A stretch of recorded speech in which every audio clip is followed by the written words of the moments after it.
사랑하는 생명사랑교회 여러분, 전국의 성도 여러분, 지난 일주일 동안 평안하셨습니까? 오늘 예배에 참여하신 여러분 모두를 생명과 평화의 예수 그리스도의 이름으로 환영합니다. 오늘은 주연절 셋째 주일이자 우리 민족 최대의 명절인 설날이고 또 설 주일입니다. 설날을 맞이하여서 아마 지금 온 가족이 함께 모이셨을 거라 생각합니다. 모처럼 만에 모이는 그 시간이 아주 풍성하고 정말 화기애애한 그런 시간이 되면 좋겠습니다.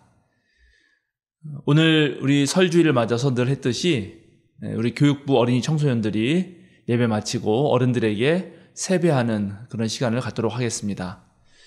저희가 매주간 지키는 지구를 위한 환경실천 이번 주간은 생태여행을 계획해 보는 것입니다. 우리가 산으로 바다로 들로 나갈 때 좀 생태 환경에 도움이 되는 방식으로 여행을 기획하고 또 여행지에 가서도 플로깅을 한다든지 하면서 지구를 사랑하는 일에 함께 나서면 훨씬 좋을 것 같습니다. 돌아오는 주일 1월 29일에 우리 정기공동의회가 있습니다. 2022년 결산 보고 및 2023년 목회계획 보고를 드립니다. 기억하셔서 모두 참석해 주시면 고맙겠습니다. 이제 세 번의 징이 울릴 때 새해를 맞이해서 온 몸과 마음을 새롭게 함으로써 하나님께 예배하는 여러분 모두에게 성부, 성자, 성령, 성삼위일체 하나님이 주시는 하늘의 울림이 함께 하시기를 기원드립니다.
주님을 경외하는 사람들아, 주님을 의지하여라. 주님은 도움이 되어주시고 방패가 되어주신다. 아멘.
내가 전심으로 주께 감사하며 신들 앞에서 주께 찬송하리이다.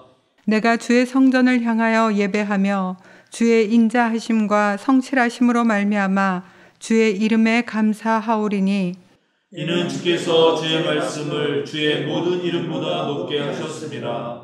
여호와여, 세상의 모든 왕들이 주께 감사할 것은 그들이 주의 입의 말씀을 들음이오며 그들이 여호와의 도를 노래할 것은 여호와의 영광이 크심이니이다. 여호와께서는 높이 계셔도 낮은 자를 굽어 살피시며 멀리서도 교만한 자를 아심이니이다. 여호와께서 나를 위하여 보상해 주시리이다. 여호와여, 주의 인자하심이 영원하오니 주의 손으로 지으신 것을 버리지 마옵소서. 아멘.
이 예배를 위해서 목회 기도해 주시겠습니다. 온 우주 만물을 창조하시고 지금 이 순간도 저희를 이끄시고 돌보시는 사랑의 하나님, 당신의 전능하심과 선하심, 거룩하심을 찬양합니다. 주님을 예배하는 이 시간, 주님께 머무는 가운데 저희가 온전하게 되고 거룩하신 주님을 더욱 닮아가게 하옵소서. 주님의 사랑 안에 온전히 거하며 참 위로를 경험하고 또 여기 모인 모두가 사랑으로 하나 되게 하옵소서. 설 주일을 맞아 새로운 해를 주신 주님께 감사를 드리고 한 해를 주님의 뜻대로 살아가길 소망하며 이 자리에 모였습니다. 어두운 전망과 수많은 어려움이 새로움과 기대, 우리의 희망을 억누르지만 주님을 신뢰하고 주님께 소망을 두는 이에게 언제나 밝은 빛을 비추어 주시니 저희가 낙담하지 않습니다. 주님을 신뢰하고 곁에 있는 믿음의 동지들의 손을 굳게 잡으오니 주님, 올 한 해도 주님의 사랑으로 이끌어 주옵소서. 저희가 한 해의 삶을 밝히 깨달을 수 있도록 당신의 뜻대로 바로 걸어갈 수 있도록 저희에 대한 주님의 생각을 친히 말씀해 주옵소서. 올 한 해 생명사랑교회는 성령의 능력으로 희망이 넘치는 교회로 거듭나고자 합니다. 세상의 힘과 능력을 바라고 의지하는 것이 아니라 온전히 주님의 말씀, 그 거룩한 능력을 의지하게 하시고 그리하여 희미해진 희망이 저희를 통해 선명하게 드러나게 하옵소서. 희망을 잃은 교회와 세상에 참 희망이 되게 하옵소서. 추운 겨울을 보내고 있습니다. 이 계절 더욱 시린 고통을 견디고 있는 이들을 기억하며 기도합니다. 추운 겨울이 생명의 위협이 되고 큰 두려움이 되는 이웃들이 있습니다. 1년 가까이 쏟아지는 포탄을 견디며 불행 속을 살아가는 이들이 있습니다. 소중한 사람을 잃은 슬픔 속에서도 진실을 알기 위해 애쓰는 이들이 있습니다. 주님, 이들에게 함께해 주옵소서. 당신의 따스한 온기를 보내주옵소서. 저희가 이들을 위로할 수 있는 따뜻한 품과 손이 되게 하옵소서. 이 시간 주님의 말씀을 듣습니다. 한문덕 목사를 통해 선포되는 말씀으로 저희가 하늘의 지혜를 깨닫게 하시고 머리로만이 아니라 가슴 깊이 말씀을 새겨 저희의 속사람이 깊어지게 하옵소서. 상처 입은 마음이 치유되고 삶의 용기와 희망을 얻게 하옵소서. 저희를 언제나 눈동자처럼 지키시는 주님을 의지합니다. 우리의 걸음에 등불이 되어주시는 당신을 신뢰하며 따릅니다. 찬양받기에 합당하신 주님, 저희의 예배를 받아 주옵소서. 우리 주님 예수 그리스도의 이름으로 기도합니다. 아멘.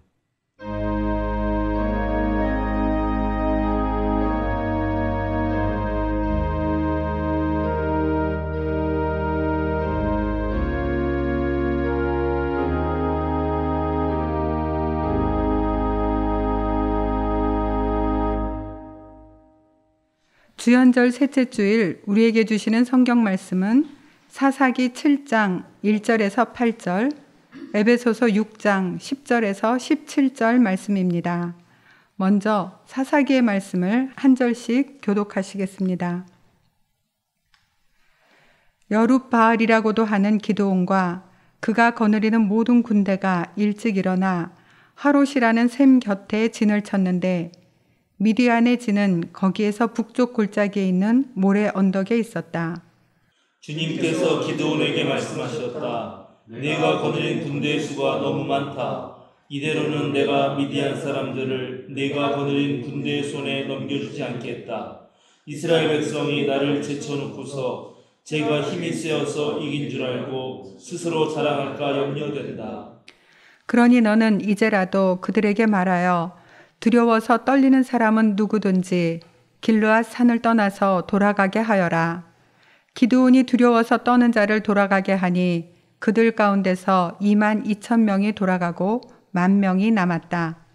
주님께서 또 기드온에게 말씀하셨다. 군인이 아직도 많다. 그들을 물가로 데리고 내려가거라. 내가 너를 도와 거기에서 그들을 시험하여 보겠다. 내가 너에게 이 사람이 너와 함께 나갈 사람이라 일러주면 너는 그 사람을 데리고 가거라. 내가 또 너에게 이 사람은 너와 함께 나가지 못할 사람이라 일러주면 너는 그 사람은 데리고 가지 말아라. 기드온이 군대를 물가로 데리고 내려가니 주님께서 기드온에게 이렇게 일러주셨다. 개가 핥는 것처럼 혀로 물을 핥는 사람과 무릎을 꿇고 물을 마시는 사람을 모두 구별하여 세워라. 손으로 물을 움켜 입에 대고 핥는 사람의 수가 300명이었고 그 밖의 백성들은 다 무릎을 꿇고 물을 마셨다. 주님께서 기드온에게 이르셨다. 물을 핥아 먹은 300명으로 너희를 구원하겠다. 미디안 사람들을 너의 손에 넘겨주겠다. 나머지 군인은 모두 온 곳으로 돌려보내라. 그래서 기드온은 물을 핥아먹은 300명만 남겨두고 나머지 이스라엘 군대는 각자의 집으로 돌려보냈다. 남은 300명은 돌아가는 군인들에게서 식량과 나팔을 넘겨받았다. 미디안의 진은 그 아래 골짜기에 있었다. 다음은 에베소서 6장 10절에서 17절 말씀입니다. 한 절씩 교독하시겠습니다. 끝으로 말합니다. 여러분은 주님 안에서 그분의 힘찬 능력으로 굳세게 되십시오. 악마의 관계에 맞설 수 있도록 하나님이 주시는 온몸을 덮는 갑옷을 입으십시오. 우리의 싸움은 인간을 적대자로 상대하는 것이 아니라 통치자들과 권세자들과 이 어두운 세계의 지배자들과 하늘에 있는 악한 영들을 상대로 하는 것입니다.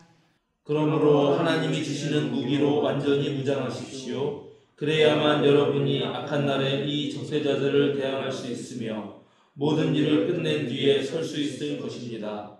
그러므로 여러분은 진리의 허리띠로 허리를 동이고 정의의 가슴마기로 가슴을 가리고 버티어 서십시오.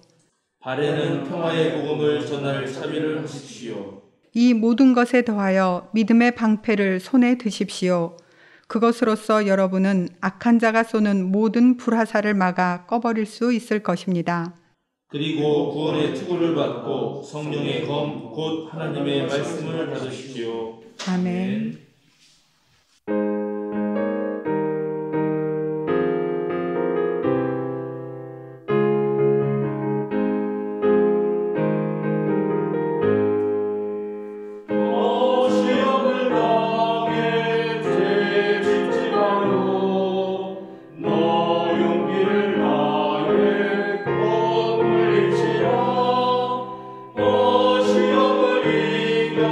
새 힘으로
하나님의 소수 정예라는 제목으로 목사님의 말씀이 있겠습니다.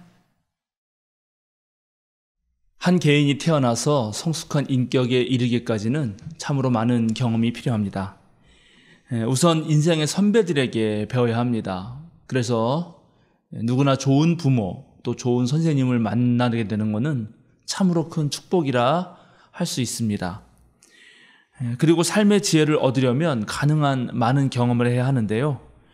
어떤 목표를 가지고 열심히 매진해 보는 것도 좋고 또 때로 어디로 가야 할지 헤매는 것도 그리 나쁜 경험은 아닙니다. 인생을 살면서 성공하는 것도 좋지만 실패의 경험도 참으로 좋은 약입니다. 왜냐하면 실패를 통해서 오히려 자신을 성찰하는 그런 힘이 더욱 깊어지기 때문입니다. 한 개인도 마찬가지이지만 한 사회나 국가 또한 다양한 사건을 집단적으로 겪으면서 그런 어떤 흥망성쇠의 과정들을 통해서 성장하고 성숙합니다. 남 밑에서 노예로 살다가 이제 자유로운 존재로 살고자 과감하게 탈출을 시도했던 시브리 백성들이 하나님의 신앙 공동체로 그렇게 성장하고 다듬어지고 또 하나의 독립국가가 되기까지는 크게 3단계의 시기를 거쳤습니다. 첫째는 모세와 여호수아를 둔 시대로 한 사람이 거의 모든 책임을 지고 백성 전체를 이끄는 1인 지배 체제라고 할 수 있습니다. 이때는 정치, 군사, 종교 모든 것이 한 사람에게 집중되어 있고 그리고 모든 백성들도 그 사람의 지시에 따라서 일사불란하게 움직입니다. 두 번째는 우리가 오늘 함께 읽은 성서 본문이 다루는 사사시대인데요. 이때는 여호수아가 이제 가나안 땅을 12지파에게 골고루 나누어주고 각 지파들이 정치적 독립권을 가지고 있다가 외적의 침입과 같은 비상시에 특정한 사람을 중심으로 모두 한데 모여서 난국을 헤쳐가는 그런 시대입니다. 이때 지도자들을 사사라고 불렀습니다. 이때는 정치도 따르고 종교도 따로입니다. 이제 셋째는 엘리 제사장이나 사무엘 제사장으로 넘어가는 그런 시대입니다. 정치와 그 다음에 군사에 있어서는 지파에 따라서 각각 분리되어 있지만은 종교적으로는 한 명의 제사장을 두고 모두 함께 하나님을 섬기는 그런 시대가 됩니다. 사사들이나 모세와 여호수아 같은 지도자들 그리고 이후에 나타나는 제사장들 그리고 왕들은 모두 하나님의 부르심을 받았다고 하는 점에서는 동일합니다. 그러나 사사들은 다른 지도자들과 다른 점이 있습니다. 모세나 여호수아 또 왕들은 한 번 부름을 받으면 자기가 목숨 다할 때까지 그 직책을 가지고 계속 수행을 해야 합니다. 그러나 사사들은 유사시에 갑작스럽게 부름을 받은 아주 일시적이고 임시적인 지도자들입니다. 또 모세나 여호수아나 왕들 또 제사장들은 모든 백성들의 존경을 받았던 사람들, 정말 기대를 했던 그런 사람들이지만 사사들은 모두 백성들의 존경을 받은 것은 아닙니다. 사사들 가운데 에훗 같은 사람은 산적 두목이었습니다. 또 사사 야엘은 한때 이스라엘을 배반한 적도 있는 사람이었고 우리가 잘 알고 있는 삼손은 원래 태어날 때부터 나실인이라 그래서 하나님께 드려진 사람이지만 그는 블레셋 여인과 결혼하면서 매우 부정을 탄 그런 사람이기도 했습니다.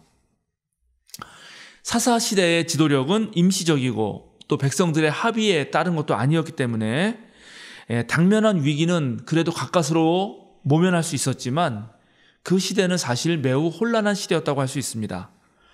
사사들이 등장하는 시기이기 때문에 우리가 그냥 사사시대라고 부르지만 신앙적인 의미에서 보면 하나님과 이방신 사이에서 좌충우돌하는 그런 암흑시대로 볼 수도 있습니다.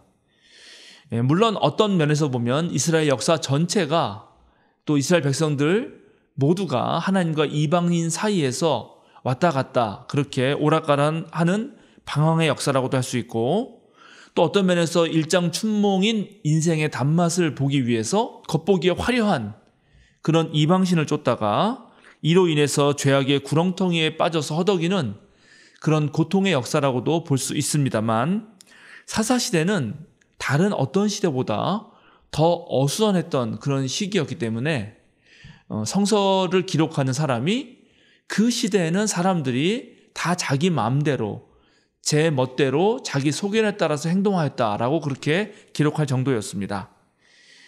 정말 우리들의 눈으로 볼 때 사사시대는 스스로 설 수 없었고 또 자율적으로 국가를 운영하기에는 아직 미숙하고 일천했던 그런 12지파 공동체가 외세의 침입으로 인해서 정치적으로나 또는 신앙적으로 혼란을 거듭하던 매우 고통스러운 시대였다라고 그렇게 평가할 수 있습니다.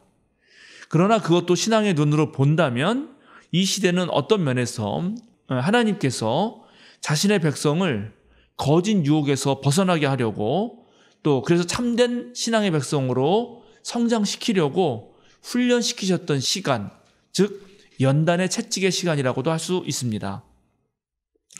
오늘 성서 본문에 등장하는 사사 기드온이 살았던 시대도 정치적으로는 이스라엘 민족이 미디안 족속의 침입 때문에 그리고 그들의 지배 아래서 신음하던 매우 고통스러운 시기였습니다. 성경을 보면 이 미디안 지배가 싫었던 사람들은 전부 산으로 도망가서 산속 굴에서 살았고 기드온도 그렇게 산속으로 숨지는 못하고 다른 숨지 못했던 이스라엘 사람들처럼 곡식을 빻으면서 이 미디안 백성이 자기 것을 빼앗아 갈까 봐 몰래 숨어서 곡식을 빻는 그런 상황이었습니다. 또 미디안 족속의 지배 아래서 이스라엘 백성은 너무나 쉽게 그 미디안 민족의 이방신이었던 바알과 아스다롯을 섬기는 일도 발생했습니다. 기드온이 살던 마을에도 이들의 신전이 있었습니다. 바로 이런 암흑 시대에 이제 하나님께서 기드온을 부르십니다. 기드온아, 너에게 있는 그 힘을 가지고 가서 이스라엘을 미디안의 손에서 구하여라. 그러자 기드온은 조금 머뭇거리면서 이렇게 말을 하죠. 주님, 저의 가문은 므낫세 지파 가운데서도 가장 약하고 또 저는 나의 아버지 집에서 가장 어린 사람입니다. 그러나 하나님은 역시 기드온에게 힘을 주시면서 이렇게 격려해 주시죠. 기드온아, 내가 반드시 너와 함께 있을 것이다. 내가 미디안 사람들을 마치 한 사람 쳐부듯 다 모조리 쳐부술 수 있을 것이다. 이렇게 말해줍니다. 기드온은 두려움에 사로잡혔었지만 그래도 하나님께서 주시는 여러 가지 징표를 보고 이제 이 일을 향합니다. 그렇게 하자 미디안 족속이 전쟁을 일으키게 되고 이제 기드온도 하나님의 명령에 따라서 미디안에 맞서서 하나님의 백성들을 군대로 불러들이게 됩니다. 우리는 살아가면서 늘 지도자로 쓰임받기를 원합니다. 남 밑에서 종살이를 하기를 원하는 사람은 아무도 없습니다. 모두 자기가 자신의 삶의 주체가 되어서 정말 자기가 하고 싶은 것을 해내면서 살기를 원하고 더 나아가서 역사와 사회를 이끄는 그런 지도자가 된다면 훨씬 더 보람된 인생이 될 것이라고 생각합니다. 그런데 더구나 하나님의 귀중한 일을 하는데 우리가 쓰임을 받는다면 그것도 지도자가 된다면 그것만큼 복된 일은 없을 것입니다. 오늘 이 기드온 이야기를 통해서 하나님은 도대체 어떤 사람들을 자신의 사역을 하기 위해서 들어 쓰시는가를 여러분과 좀 나누고 싶습니다. 첫째는 자신의 무능함 그리고 자신의 유한성을 정확하게 인식하고 있는 사람을 하나님이 들어 쓰신다는 것입니다. 세상에서는 저 사람이 뭘 잘하나 그 사람의 유능함을 보고 가장 먼저 그것을 통해서 뭔가 유익을 얻으려고 하겠지만 하나님은 오히려 하나님 앞에서 자신의 주제 파악을 정확히 할 줄 아는 사람을 들어 쓰신다는 것입니다. 기드온은 하나님께서 그를 부르실 때 제가 어떻게 주님의 백성 이스라엘을 구할 수 있겠습니까? 라고 반문했습니다. 그런데 하나님은 바로 이 사람을 들어 쓰시는 것입니다. 자기가 할 수 있다고 나서는 사람보다도 오히려 자신을 낮추고 정말 자신은 아무 능력이 없다고 그렇게 고백하는 자를 사용한다는 것입니다. 물론 하나님의 일을 하기 싫어서 회피하는 자가 아니라 하나님의 일을 하기는 하겠는데 과연 잘할 수 있을까? 내가 정말 감당할 수 있을까? 그렇게 머뭇머뭇 주저주저 하는 사람을 하나님이 쓰신다는 것이죠. 가만 살펴보면 모세도 그랬고 다윗도 그랬고 예언자 이사야 예레미야도 그랬고 또 베드로도 그랬고 바울도 그랬습니다. 베드로는 예수님 앞에서 저는 죄인입니다. 주님 저에게서 떠나주십시오. 이렇게 말했고, 바울은 자신을 생각하면서 바로 자기가 죄인 가운데서 우두머리라고 그렇게 고백을 했습니다. 그러나 하나님은 이렇게 겸손한 자를 들어서 당신의 백성으로 삼아주시고 당신의 지도자로 쓰셨던 것입니다. 하나님은 오늘도 자신의 무능력을 고백하는 기도원을 들어 쓰시는데요. 이 기도원이 드디어 이제 미디안 족속하고 함께 전쟁을 벌이려고 하자 이 기도원 주변에 무려 32,000명이라는 이스라엘 군인들이 모이게 됩니다. 그런데 이때 하나님께서 기도원에게 이런 말씀을 하십니다. 내가 거느린 군대의 수가 너무 많다. 너희가 전쟁에 이긴다면 자기들이 힘이 세어서 이겼다라고 자만하기 쉽다. 그러니까 지금 저들에게 가서 두렵고 떨리는 마음이 드는 사람들은 전부 돌려보내라. 기도원은 이 하나님의 명령을 이해하기는 어려웠지만 말씀에 순종합니다. 그래서 백성들에게 이렇게 말합니다. 여보시오, 조금이라도 두렵고 떨리는 사람이 있다면 지금 이 자리에서 돌아가십시오. 하나님께서 그런 사람들은 돌아가라고 저에게 명령하셨습니다. 이렇게 말하자 남들이 전쟁에 나간다고 하니까 무작정 따라 나선 사람들, 그저 군중 심리에 들떠가지고 함께 나온 사람들이 하나 둘씩 자리를 뜨기 시작합니다. 나중에 다 떠나고 10,000명만 남게 됩니다. 유럽 전 지역에 펴져 있는 그 민담 중에 아주 어린 아이들이 잘 읽는 해니페니라는 이야기가 있습니다. 이 해니페니 이야기가 미국에서는 치킨 리킨 또는 치킨 리들이라고 그렇게 번역돼서 알려졌는데요. 여러분도 아마 아시는 내용일 겁니다. 어느 날 숲속에 서 있던 햇 병아리 머리 위로 도토리 하나가 떨어집니다. 이게 햇 병아리여서 도토리가 머리에 땅 떨어졌을 때 이 병아리가 깜짝 놀랍니다. 그리고 너무 놀란 나머지 온몸에 깃털을 바짝 세우고서 아이고 큰일 났네. 하늘이 무너지다 보다. 이렇게 생각하고 햇병아리는 빨리 이 사실을 왕에게 알려야겠다 그러고 허겁지겁 달려가기 시작합니다.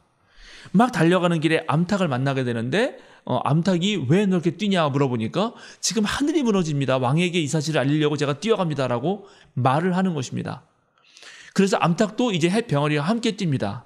그러다가 거위를 만나고 오리를 만나고 또 칠면지를 만나게 되는데 이들도 영문을 모른 채 하늘이 무너진다는 소식에 함께 달려갑니다.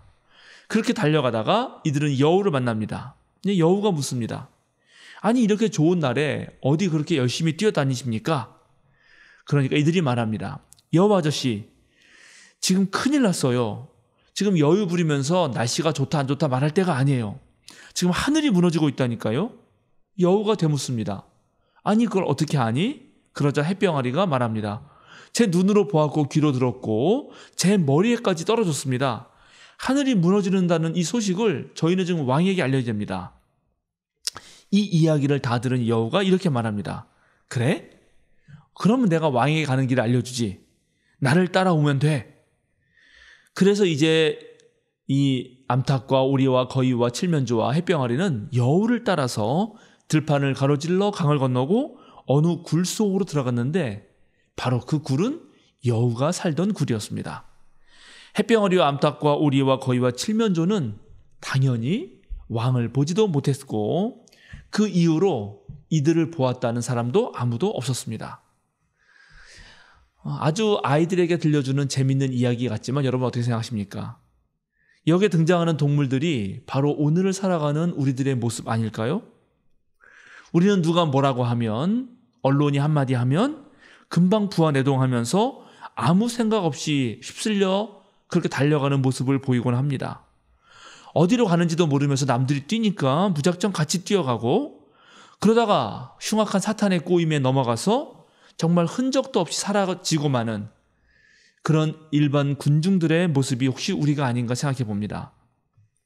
많은 사람이 실로 세상 풍조에 그냥 휩싸여서 인생의 참된 의미를 놓쳐버리고 거짓 뉴스나 미혹하는 말에 속아 넘어가서 소중한 시간들을 낭비합니다. 이단에 빠지고 이 세상이 우리에게 심겨준 그런 욕망에 무릎 꿇습니다. 스스로 생각하고 판단하는 것을 귀찮게 여기다가 그리고 남들을 따라하다가 그저 깊은 수렁에 빠지고 마는 것입니다.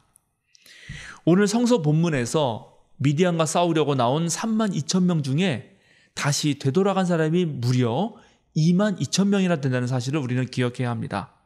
3분의 2가 넘는 숫자입니다. 어쩌면 오늘날도 많은 사람들이 그저 남들 따라 하다가 갑자기 덜컥 무서운 생각이 들고 두려움에 빠지면 그저 무력하게 넘어지고 도망가는 건 아닐까요?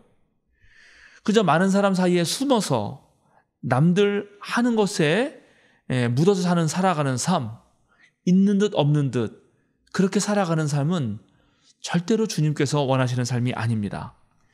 하나님께서 오늘 우리를 택하신 이유가 반드시 있는 것이고, 그리고 따라서 우리에게는 감당할 사명이 있고, 또 하나님께서 그 일을 감당하도록 주어진 달란트가 있습니다. 하나님께서 우리를 부르실 때는 반드시 이유가 있습니다. 그래서 우리는 왜 지금 이 시간에 이 자리에서 이런 모습으로 서 있는지를 곰곰이 생각해 볼 필요가 있습니다.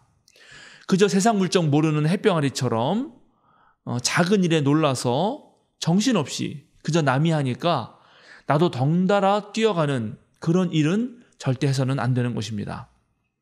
실제로 고대 전쟁에서 승리를 하려면 많은 병사가 필요했고 32,000명이 아니라 32만 명이 모이면 더 좋을 것 같은데 오늘 하나님은 22,000명을 돌려보냅니다.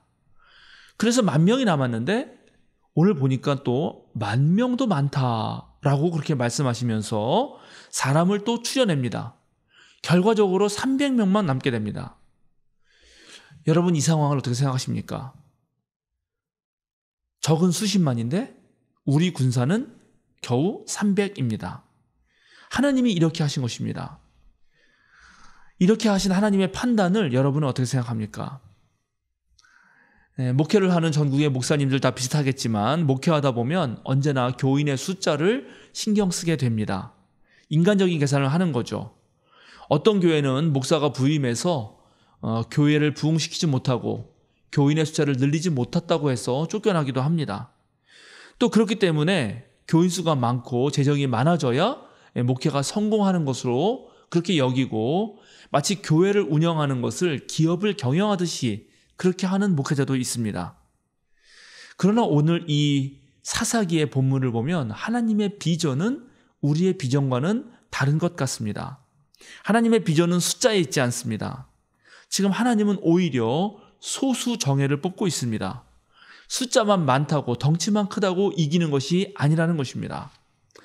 저는 우리 생명사랑교회가 하나님의 선교 사명에 충실한 교회가 되기 위해서 어느 정도 재정적인 그리고 물질적인 그런 준비가 필요하다고 생각하고 또 함께 사역할 교인들도 어느 정도 규모가 되어야 한다고 생각하는 사람입니다. 그러나 그렇다고 해서 그저 숫자 늘리기에 매몰돼서 오합지졸의 신앙인들만 잔뜩 모아놓은 그런 교회가 되는 것은 원하지 않습니다. 32,000명 군사들 중에 31,700명이 다시 다 돌아가고 300명만 남게 했던 저는 그 하나님의 뜻을 깊이 묵상하고 있습니다. 우리 생명사랑교회는 하나님의 소수 정예가 확실하게 존재하는 그런 교회가 되어야지 어중이 떠중이 교인만 모이는 교회가 돼서는 안 된다는 것입니다. 그러면 하나님이 바라시는 이 소수 정예, 이런 사람들은 어떤 사람들일까요? 아니 어떻게 해야 실제로 소수 정예가 되는 것일까요? 오늘 특히 전쟁에 참여하는 군사들, 특히 하나님의 정의로운 일에 참여하는 군사들, 생명과 평화를 만들어내는 믿음의 군사들은 두려움이 없다는 사실을 알게 됩니다. 맨 처음 돌려보낸 사람들이 두려워 떠는 사람, 조금이라도 두려움을 갖는 사람은 가라고 했던 말씀을 우리는 기억해야 합니다. 사실 전쟁에 있어서 가장 위험한 적은 외부에 있는 거라기보다는 내면으로부터 나오는 그런 불안감, 즉 두려움일 것입니다. 우리의 삶의 현장이나 또 우리의 영적인 어떤 전쟁에 있어서도 가장 위험한 적은 바로 우리 안에 있는 두려움과 불안입니다. 하나님의 일을 시도해 보지도 않고 패배의식에 사로잡혀 있는 것처럼 어리석은 일은 없습니다. 오히려 하나님에 대한 굳건한 믿음과 서로 돕는 사랑의 공동체에 소속된 사람들끼리 서로 도와가면서 확실하고 굳건한 믿음을 가지고 두려움이 없어야 합니다. 하나님이 도우시고 믿음의 동지들이 함께할 것을 우리는 알기 때문에 두려움을 멀리 내쳐줄 수 있는 것입니다. 둘째, 우리가 하나님의 소수 정예가 되려면 언제나 준비가 되어 있다는 사실입니다. 오늘 본문을 보니까 남은 1만 명 중에 사람을 추리는데 물을 마실 때 무릎을 꿇고 입을 강에 직접 대고 마시는 자를 제외시키고 손으로 물을 떠서 이렇게 핥는 자, 혀로 핥는 자를 남겼다는 것을 우리는 기억해야 됩니다. 입을 강에 대지 않고 손으로 물을 떠서 핥아 먹었다는 것은 물을 마실 때도 경계태세를 늦추지 않고 아주 긴박한 상황이 닥칠 것을 대비한다는 의미를 가지고 있습니다. 고개를 숙이고 입을 강에 대는 것보다는 물을 이렇게 떠서 주위를 살피면서 마시는 것이 훨씬 더 잘 준비되었다는 거죠. 그러니까 오늘의 세상 속에서 하나님이 뽑는 사람들은 어떤 상황에서도 원래 그런 신앙적인 자세를 흐트러뜨리지 않는 사람들이라는 것입니다. 하나님의 뜻과 정신에 늘 깨어서 늘 조심하면서 신중하게 살피는 자를 하나님은 오늘도 찾으십니다. 그래서 베드로 사도가 우리에게 말씀했었죠. 정신을 차리고 깨어 있으십시오. 여러분의 원수 악마가 우는 사자와 같이 삼킬 자를 두루 찾아다닙니다. 사랑하는 세명사랑교회 여러분, 전국의 성도 여러분, 오늘은 민족의 명절인 설날입니다. 설날에는 우리가 떡국떡을 먹죠. 떡국떡을 먹으면 한 살이 더 나이가 먹는다고들 합니다. 보통 떡국떡은 둥글게 써는데요. 그 둥글게 써는 것은 아주 휘영청 가득 찬 보름달을 상징하기도 하고 또 풍요의 상징인 동전을 상징하기도 합니다. 그렇게 올 한 해도 풍족하고 가득 차고 그런 삶을 살기를 원하면서 우리 조상들이 떡국떡을 해먹었던 것이죠. 그러나 그것보다 더 중요한 것은 설날은 낯설다라는 말에서 온 그런 말이라는 설이 거의 대부분의 학자가 동의합니다. 즉 낯선 날을 맞이하면서 훨씬 더 경계하는 마음으로 하루를 보냈던 것이죠. 그래서 설날은 한 해를 준비하는 날이 됩니다. 양력 새해 첫날과 더불어서 음력의 첫날까지 우리는 기억하기 때문에 우리는 무려 2번에 걸쳐서 2023년을 더 철저하게 준비할 수 있게 되는 것입니다. 사랑하는 세명사랑교회 여러분, 전국의 성도 여러분, 이제 2023년 새해를 열어가는 이때 우리 모두가 하나님께 뽑힌 그런 소수정예의 군사가 되면 좋겠습니다. 하나님은 결코 숫자의 많고 적음을 보시는 분이 아닙니다. 오히려 창조적인 소수를 통해서 하나님의 일을 이루어 가고자 하십니다. 우리가 먼저 우리의 염려를 주님께 맡기고 또 우리의 마음속에 있는 두려움을 몰아내야 합니다. 기껏해야 정말 죽기밖에 더 하겠는가? 세상 말로 말하자면 정말 두둑한 그런 배짱을 가져야 합니다. 죽으면 죽으리라 말했던 에스더처럼 우리가 죽으면 하나님 앞에 가는 것이니 어찌 보면 그것이 성도의 마지막 소원이 아닐까? 그렇게 생각해 볼 수도 있겠습니다. 지금처럼 교회가 이 세상으로부터 미움도 사고 또 조롱도 살 때도 우리는 주눅들지 말고 좀 더 담대하게 나아갈 필요가 있습니다. 오늘 에베소 교인들에게 보내는 편지의 말씀을 오늘 우리는 바로 우리에게 주시는 말씀으로 읽어야 할 것입니다. 여러분은 주님 안에서 그분의 힘찬 능력으로 굳세게 되십시오. 악마의 관계에 맞설 수 있도록 하나님이 주시는 온몸을 덮는 갑옷을 입으십시오. 우리의 싸움은 인간을 적대자로 상대하는 것이 아니라 통치자들과 권세자들과 이 어두운 세계의 지배자들과 하늘에 있는 악한 영들을 상대로 하는 것입니다. 그러므로 하나님이 주시는 무기로 완전히 무장하십시오. 그래야만 여러분이 악한 날에 이 적대자들을 대항할 수 있으며 모든 일을 끝낸 뒤에 설 수 있을 것입니다. 그러므로 여러분은 진리의 허리띠로 허리를 동이고 정의의 가슴막이로 가슴을 가리고 버티어 서십시오. 발에는 평화의 복음을 전할 차비를 하십시오. 이 모든 것에 더하여 믿음의 방패를 손에 드십시오. 그것으로서 여러분은 악한 자가 쏘는 불화살을 막아서 꺼버릴 수 있을 것입니다. 그리고 구원의 투구를 받고 성령의 검, 곧 하나님의 말씀을 받으십시오. 사랑하는 성도 여러분, 무슨 일이든지 하루아침에 갑자기 되는 것은 없습니다. 꾸준하게 노력하면서 준비한 이들만이 하나님의 영적 전쟁에서 승리자가 될 것입니다. 끝까지 우리가 긴장을 풀어서는 안 됩니다. 마귀가 우는 사자처럼 지금 우리를 삼키려 하고 있습니다. 2023년 한 해의 모든 전망은 매우 우울하고 비관적이기까지 합니다. 그러나 우리는 언제나 하나님의 성령의 검과 말씀의 화살, 그리고 기도의 방패로 무장하고 있어야 되고, 또 그렇게 한다면 하나님께서 언제나 우리와 함께 해주실 것입니다. 하나님이 우리와 함께 하신다는 그 확고한 믿음을 가진다면 이미 우리의 적은 고꾸라진 것이고 승리는 우리의 것이 될 것입니다. 저와 여러분에게 바라기는 기드온의 300명의 군사와 같이 하나님의 정의 군사가 우리 모두가 되어서 하늘의 승리의 기쁨을 영원히 간직하고 또 올 한 해 누리는 그런 여러분 되시기를 주님의 이름으로 축원드립니다. 함께 기도하겠습니다.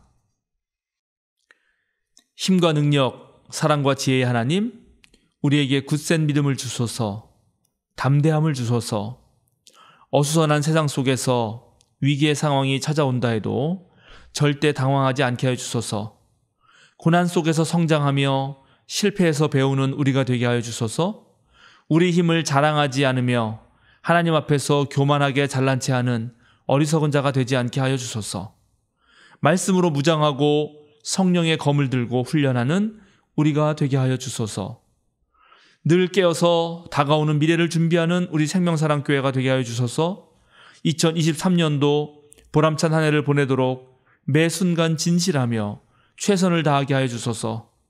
오늘은 민족의 명절입니다. 온 가족이 모이는 자리에 주님께서 함께하여 주소서. 또한 우리가 어디에 있든지 주님의 뜻을 기억하고 주님과 동행하는 삶을 살게 하여 주소서.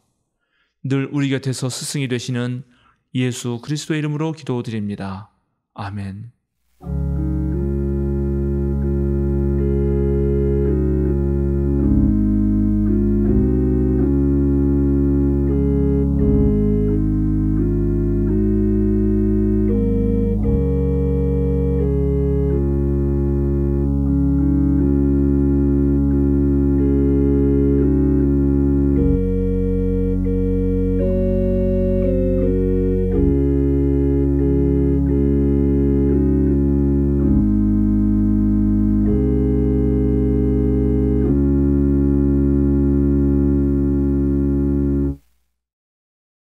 다 함께 생명사랑 신앙 고백문으로 우리의 신앙을 고백하겠습니다. 우리의 궁극적 의미이신 하나님은 세상을 사랑으로 품으시고 따스함으로 다독이시며 모든 생명을 창조하시는 근원입니다. 참 인간으로 하나님과 일치를 이루신 예수님은 흔들림 없는 사랑의 나라를 꿈꾸게 하시고 그 꿈을 지금 여기에서 누릴 수 있게 하시는 희망이며 우리가 이루어갈 구원의 기준입니다.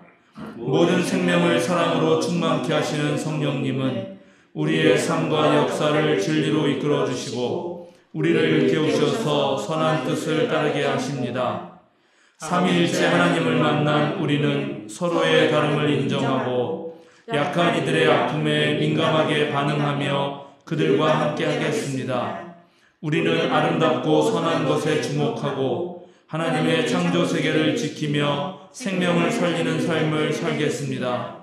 우리는 세상의 욕망에 휘둘리지 않고 하나님 나라의 가치인 생명, 평화, 정의에 따라 살 것을 다짐합니다.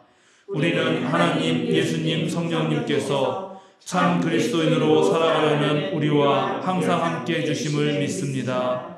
아멘. 함께 보냄 찬송 391장 오 놀라운 구세주 찬양하시겠습니다.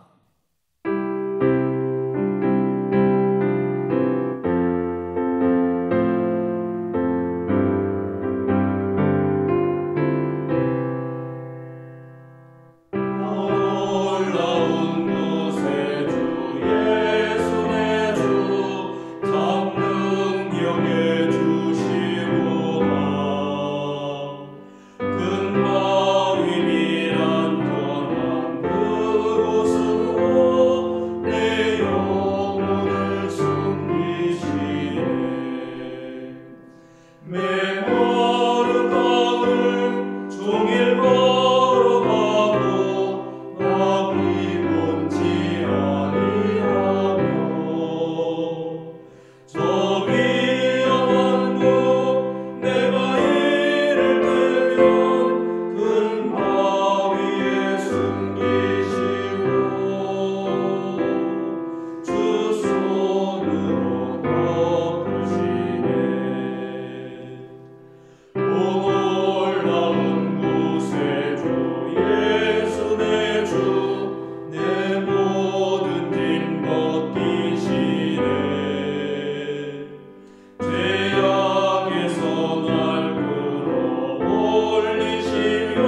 사랑하는 생명사랑교회 여러분, 전국의 성도 여러분, 어깨를 펴시고 똑바로 서십시오.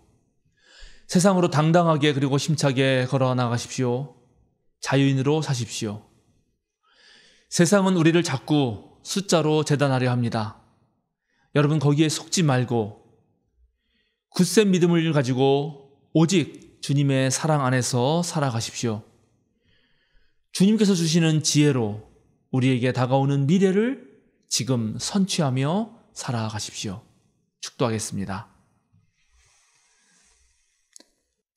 2023년 새해 하나님의 손길이 여러분 앞에서 이끌어 가기를, 예수 그리스도의 은혜와 평화가 넘쳐나기를, 성령이 여러분 안에서 거하시고 그분의 사랑이 여러분을 감싸시기를, 그분의 복이 여러분과 함께 하기를, 그리고 여러분은 거룩한 땅 위를 걸어가기를 성부와 성자 성령 성삼위일체 하나님의 이름으로 축원합니다.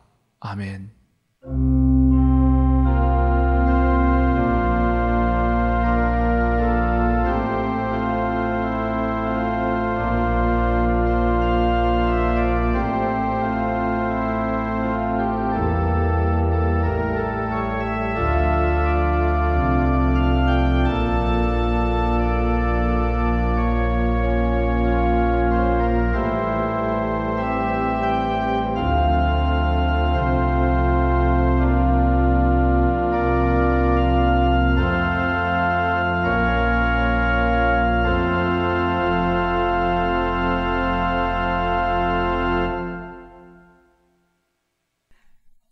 알림과 사김 시간입니다. 오늘은 주연절 셋째 주일이자 설 주일입니다. 현장 예배에서는 예배 후에 교육부 아이들이 교회 어른들께 세배하는 예식이 있습니다. 기부금 영수증을 발급합니다. 필요하신 분들은 교역실로 알려주시기 바랍니다. 사도신경 모임은 설 명절 관계로 한 주 쉬어가겠습니다. 2023년부터 교인들의 친교와 목회적 돌봄을 위해 기존의 구역을 대체하는 아가페 모임을 새로 신설합니다. 각 아가페별 모임 구성원과 섬김인은 예배당 뒤편에 게시했고 전체 카톡방에 공지로 올라와 있습니다. 2023년 생명사랑 신앙마당 신청을 받습니다. 예배당 뒤편에 게시한 신청 명단에 이름을 적어주시고 또 2023년 청소와 기도 담당 신청도 적어주시기 바랍니다. 1월 점심 식사 쿠폰은 29일 공동의회 때 제공되겠습니다. 1월 28일 토요일 오전 10시 연탄 봉사가 있습니다. 참석하실 분들은 신청서에 이름을 적어주시기 바랍니다. 29일 주일 예배 직후에 정기 공동의회가 있습니다. 2시에는 목회 운영위원회가 있습니다. 이번 주 생일자는 28일 김태은님, 28일 정현주님입니다. 축하드립니다. 다른 광고는 주보를 참조해 주시기 바랍니다. 오늘 함께 예배드릴 수 있어서 감사합니다. 오늘 누린 은혜로 한 주간 승리하시고 다음 주에 다시 뵙겠습니다. 감사합니다. 사랑하는 생명사랑교회 여러분, 전국의 성도 여러분, 개묘년 새해가 밝았습니다. 또 오늘은 민족의 명절 설날입니다. 저 어릴 때 설날이 되면 동네에 어르신들을 아침부터 찾아뵙고 세배를 드렸던 기억이 있습니다. 세배를 드리는 것으로서 하루 종일 보냈던 기억도 납니다. 오늘도 제가 여러분에게 세배를 드리고 싶습니다. 지난해도 잘 지내오셨고 올해도 또 하나님의 풍성한 은혜 가운데서 지내시기를 하나님께 기도하면서 여러분에게 인사를 드리고 싶은 것입니다. 우리 생명사랑교회는 지난해도 잘 견뎌왔고 또 올해도 많은 계획이 있습니다. 여러분이 함께 기도해 주시고 함께 사역한 덕분입니다. 주일 우리가 함께 모이는 예배에서는 제가 우리 교육부 어린이 청소년들과 함께 교회 어르신들에게 세배하는데 이 영상에서는 저 혼자 세배할 수밖에 없는 것 같습니다. 지난 송구 영신 예배 때 교우들에게 새해에는 복 짓고 덕을 쌓아서 함께 복덕을 나누자고 그렇게 제안을 드렸습니다. 올 한 해 텔레비전 뉴스를 보면 여러 가지 비관적이고 부정적이고 또 많은 어려운 일들이 있을 거라는 소식들이 많이 있습니다. 그 얘기 때문에 우리가 실망하고 좌절하고 또 낙심한다면 그 자체가 우리에게 더더욱 무거운 짐이 될 것입니다. 그러나 언제나 그런 위기 속에서 새로운 상상력을 가지고 또 창조적 힘을 가지고 나아갈 수 있는 지혜를 하나님께서 우리에게 주십니다. 그리고 고난은 언제나 하나님과 우리 사이가 더더욱 깊은 관계로 그렇게 발전하는 그런 시기였다는 것도 여러분 기억하시기 바랍니다. 모든 일에는 양면이 있습니다.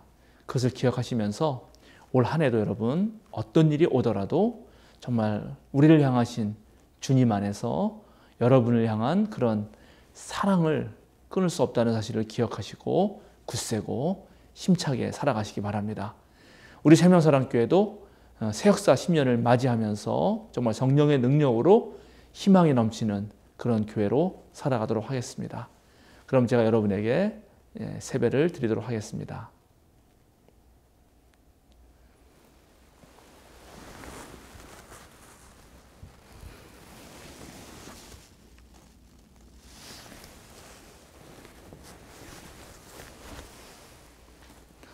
여러분 새해도 건강하시고 하나님의 크신 은총이 늘 함께 하시는 한 해 되시기 바랍니다. 감사합니다.